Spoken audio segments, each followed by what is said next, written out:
5 de la tarde con 17 minutos, seguimos en Contigo en Directo hablando de la polémica política de la jornada que tiene que ver con el cuestionamiento a la rendición de gastos que tuvo Karina Oliva, en ese entonces candidata a gobernadora por la región metropolitana, hoy día candidata a senadora, pero como decimos, esto ha generado un terremoto político. Varios voceros del Frente Amplio se han manifestado en redes sociales, le han quitado el apoyo. Y lo vamos a conversar con dos mujeres, Macarena Segovia, periodista de CIPER, que firma parte del artículo, y también Claudia Mix, diputada de Comunes. Muchas gracias a las dos por estar con nosotros esta tarde. Macarena, primero que todo, saber cómo se inició esta investigación, cómo comenzaron a seguir esta hebra para dar finalmente con este resultado. Hola, muy buenas tardes a todos y a todas quienes nos están viendo. Bueno, explicar un poco que esta investigación es parte de una serie de análisis de rendiciones electorales que hemos hecho en CIPER. Partimos con las rendiciones para la campaña que hubo de candidatos a la Convención Constitucional y luego seguimos con el análisis de las rendiciones a las candidaturas a gobernación, específicamente en la región metropolitana, que es donde se concentra la principal cantidad de votantes en esta elección en específico. Y en ese análisis, que durante meses, ya principalmente la gobernación fue un mes de trabajo, logramos identificar, luego de ordenar los pagos y ver cuáles eran los principales montos pagados y quiénes eran los principales proveedores de las 8 campañas que hubo acá en la RM, pudimos identificar que, por ejemplo, destacaban estos boletas de algunos miembros o asesores del círculo más cercano de Karina Oliva en la rendición de su campaña de primera vuelta y también de segunda vuelta. Te quiero preguntar algo, solo para decir que todavía, digamos, queremos creer en la probidad y todo. Tú dijiste una serie de investigaciones que hemos hecho. Evidentemente, cuando hay irregularidades se transforma en noticias, porque es algo poco frecuente. ¿Han hecho investigaciones que no le arrojen irregularidades y que uno puede decir, bueno, todavía queda esperanza, digamos? Eso es parte del trabajo periodístico constante de CIPER. Nosotros constantemente estamos analizando las rendiciones electorales. Ya, y hay algunas que salgan, que pasen la prueba de la blancura, digo. Ahora vimos que el resultado del análisis a las candidaturas a gobernadores de la RM fue el artículo que ustedes vieron publicado ayer. Bueno, es un tema que ha generado un terremoto político, vamos a hablarlo en estos bloques. Diputada, gracias primero que todo por aceptar la entrevista, por querer conversar con nosotros, enfrentar este tema. Primero que todo, ¿cómo lo toman? ¿Qué tan grave es para ustedes como movimiento? Hola, Humberto, primero saludar también a Macarena.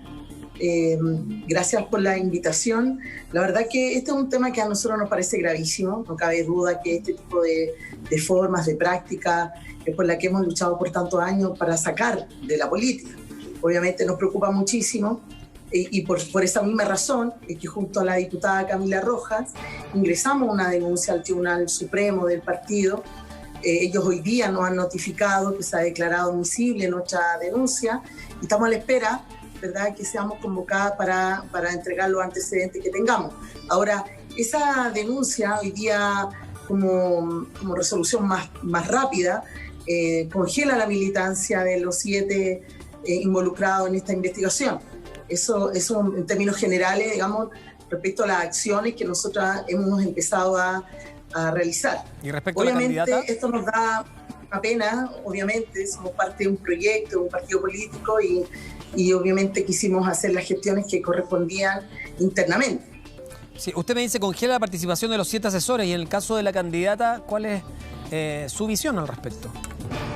No, congela la militancia de los 7 involucrados, más ella.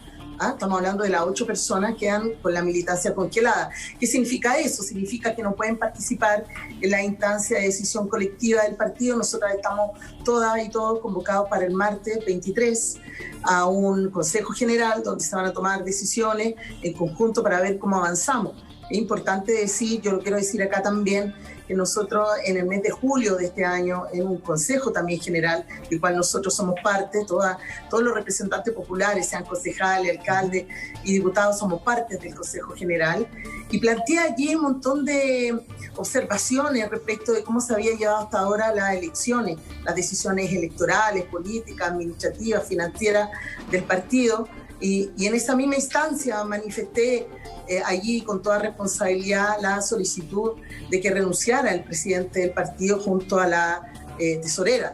Esto fue corroborado y respaldado por más de 100 militantes en el mes de agosto. ¿Ustedes nunca supieron esto? ¿Nunca a través de una carta que obviamente tenemos respaldo porque la hicimos llegar a la dirección. Pero, o sea, ¿ustedes tenían indicios de esto? No, de esto no, porque es imposible. No tenemos acceso a las rendiciones, la verdad que estamos hablando de esto en el mes de julio, teníamos como fresquitos los resultados electorales del mes de mayo que dejaban fuera al partido de comunes, ¿verdad?, de la convención, y entonces obviamente los resultados para nosotros no eran buenos y entonces partimos criticando las decisiones, pero por otro lado también mandamos una carta donde planteamos varias interrogantes respecto al balance entregado por el partido al CERVEL.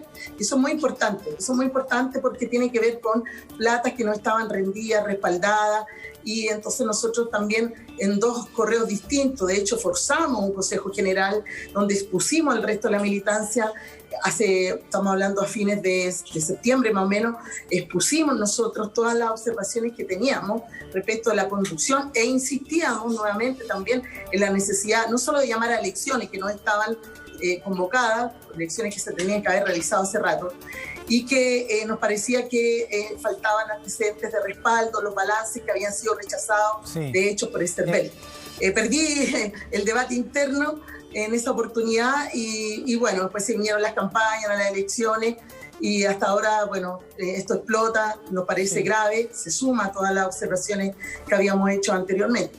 Déjeme preguntarle a Macarena a propósito de lo que se ha comentado en la última jornada, porque hoy día la candidata lo primero que dijo es, ojo, aquí no somos la candidatura que ha gastado más dinero, digamos. Y eso no está en cuestionamiento, no hay el trasfondo del reportaje. O sea, evidentemente hay candidaturas que si uno suma la primera y la segunda vuelta gastaron más, pero aquí el tema es cómo y en qué se gastó ese dinero. Hay algunos también que se meten en la discusión, Macarena, de decir, bueno, esto es derechamente ilegal, irregular, o otros dicen, no, aquí estamos hablando de un tema de ética. Y probablemente sean los dos, ¿no? Porque de acuerdo a las propias declaraciones de la candidata hoy día en la mañana, cuando dice, lo que pasa es que hacíamos una especie de interés, decía, porque la campaña es más larga de lo legal que nosotros podemos declarar, entonces, claro, abultábamos esos pagos para poder pagar la campaña entera. Ahí ya hay una irregularidad, derechamente, digamos, eso no se puede hacer. Bueno, en el reportaje que nosotros hicimos y las conversaciones que nosotros tuvimos con el equipo de la campaña gobernadora de Karina Oliva, que conversamos, yo creo que al menos 3 semanas de conversaciones fueron de intercambio, pidiéndole que nos explicaran estos gastos. Ellos nos señalaron y nos dieron cuenta de la rendición que ellos habían hecho ante el CERVEL, nos entregaron los informes, etcétera, pero nunca tampoco nos comentaron ni nos dijeron que, por ejemplo, con algunos de estos pagos, en este caso específicamente con el caso del jefe de campaña Peñido Miranda, él había, por ejemplo, incurrido en otro tipo de gastos. Claro. Eso tampoco estaba dentro de los informes que nosotros tuvimos acceso, y eso que tuvimos acceso a informes de él en específico. Tampoco se nos dijo que, por ejemplo, este monto cubría también una etapa de campaña más larga. Se nos dijo que ellos habían trabajado mucho tiempo y que venían trabajando desde el año pasado, pero no se nos dijo que esto abarcaba, por ejemplo, o que correspondía a meses prorrateados en más tiempo. Entonces, al menos en la publicación y hasta la publicación de nosotros, no se evidenciaba algo que pudiera como caer en una irregularidad que fuera más allá de ver algunos o varios gastos abiertamente abultados. Macarena, pero luego de la rendición y de cuando se dan las explicaciones por parte del equipo de Karina Oliva, cuando ella dice abiertamente, nosotros lo que hicimos fue pagar 6 meses de campaña o 7 meses de campaña en estos 4 meses y en estas boletas, abiertamente está incurriendo en una falta que puede, dependiendo de lo que calibre el servicio electoral, también en traducirse en acudir al Ministerio Público. Claro. Lo mismo ocurre cuando dicen nosotros en los informes, dijimos que estas boletas estaban incluían pagos, por ejemplo, como alimentación de brigadistas, etcétera, y que además fueron aprobados por el CERVEL. Eso además podría llegar a ser un error del CERVEL, el haber aprobado y listado esos informes, y además también en una falta grave por parte de ellos, porque, en esto quiero ser muy clara, las rendiciones muchas veces dicen quienes las hacen o los candidatos, que es muy complejo. Y en verdad el CERVEL saca todos los años y cada vez que hay elecciones un manual muy minucioso y muy explicativo de qué hacer y qué no. Podemos leer todos. Claro. Sí, que podemos leer todos y todas, y que es por lo cual nosotros también nos guiamos a la hora de hacer estas investigaciones, de, por ejemplo, de identificar realmente qué es lo que se puede hacer y qué es lo que no se puede hacer y cómo se tiene que hacer. Y en ese manual y en la ley electoral dice abiertamente que todos los gastos de alimentación, etcétera, que se catalogan como gastos menores, tienen un ítem específico para ser rendidos. Lo mismo con el pago de brigadistas. Macarena. Entonces, en ese sentido, no puede ser más que un error el que hayan cometido a la hora de rendir de esta forma estas boletas. Hay una polémica grande con un desayuno que habría costado una millonada, ya es de hecho materia de memes y otras cosas en internet, lo vamos a estar hablando también, de cómo paga estos 120 millones de pesos una fundación que ella misma creó. Hay varias cosas que queremos conversar al regreso, pero lo cierto es que hay un dicho que es: el que explica se complica. Y aquí hoy día la misma candidata tuvo varias entrevistas en Mesa Central en la mañana con Iván Valenzuela, después en CNN Chile, como lo veíamos recién, en el matinal, etcétera. Y claro, ella explica lo de los meses prorrateados y también lo de otros gastos, como el pago a los brigadistas, la alimentación, que pasan como gastos dentro de estas asesorías, que claramente es una irregularidad. Entonces, aquí lo acepta también. Cuando trata de explicarlo, nos metemos en un hoyo más profundo. Queremos conversarlo en el próximo bloque, también saber si la diputada mantiene su apoyo a esta candidatura, conocer un poco más detalles de parte de Macarena, que es la que firma este artículo. Nos vamos a hacer una pausa muy breve, les pido que se queden con nosotros. Seguimos con este tema acá en Contigo en Directo.